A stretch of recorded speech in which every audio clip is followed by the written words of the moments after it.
Hey guys, Ruby here with Unorthodox Aquatics, and today I'm going to talk to you guys a little bit about flowerhorn grooming.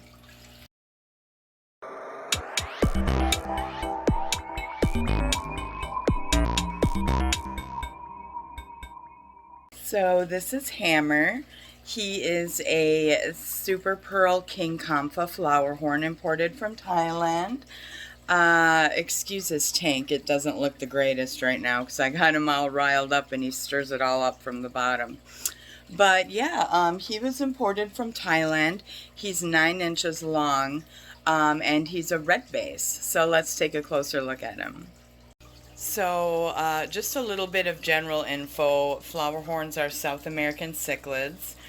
They can get about 8 inches to about a foot if you let them, and if they have good genetics and good musculature and grooming. I would keep them in a 60-gallon minimum. This is a 65. I keep a bare bottom for ease of cleaning. He's kind of dirty, as you can see. I did a water change 2 days ago, and he's already mucking it up and stirring it up and being all gross, So when I talk flowerhorn grooming, I'm talking about external environmental changes that can be made to make them look differently.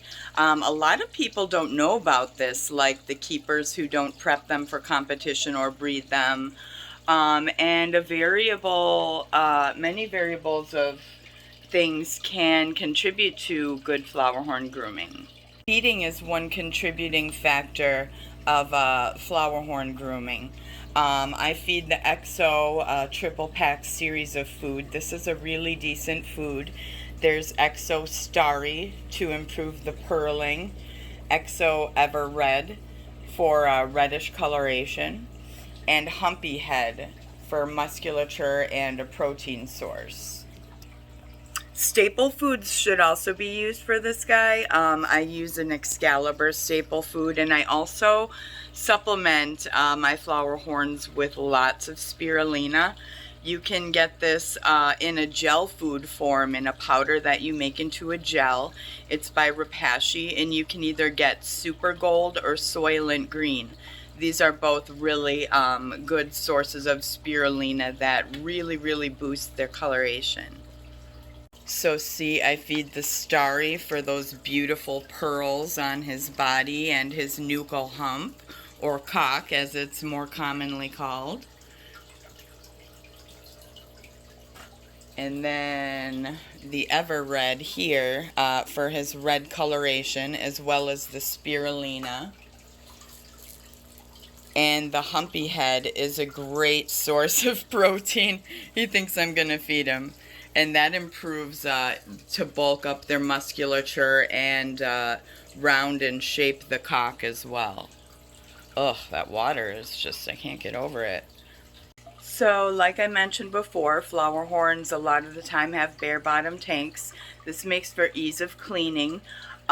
He likes to push around that decoration. A lot of people do not keep decorations in their flowerhorn tanks in fear that they might hurt themselves, but he just kind of nudges that thing along and likes to push it across the tank.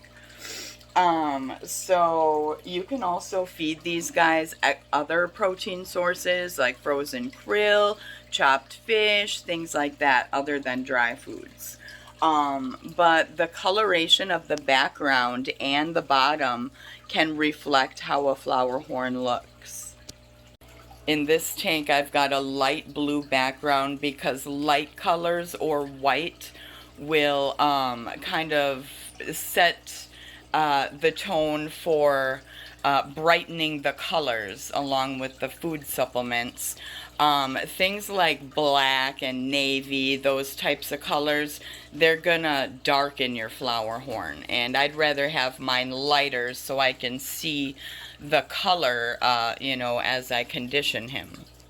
For a red base like this guy, you can't see it because of reflection and the water, but I have a red wrapping paper taped to the bottom of this tank, and what that does is the flowerhorn kind of adapts and colors itself to its surroundings. So having that color on the bottom can help increase the reds in the bottom half of his body and his belly, where it doesn't reach the light. Lighting also plays a factor in grooming these guys. This is just a plain white daylight bulb. With him, I've tried marine lights, fluorescent, and I like the daylight the best. It really, really makes those pearls pop. Other people use tactics in grooming like adding a tank mate temporarily. A lot of Flowerhorn groomers will add blood parrots to their tanks. And what this does is it stimulates the Flowerhorn, triggers a little bit of aggression, and helps exercise those muscles by alerting him, making him go into that fight or flight response, and his smooth muscles tense and flex, and this helps build musculature. Well guys, this has been me, Ruby, with a brief little explanation on Flowerhorn grooming. If you've got a Flowerhorn, go ahead and try it yourself. Lots of things can make for different cool outcomes for your fish. So thanks for stopping by. You guys have a great night, and I'll see you next time. Bye.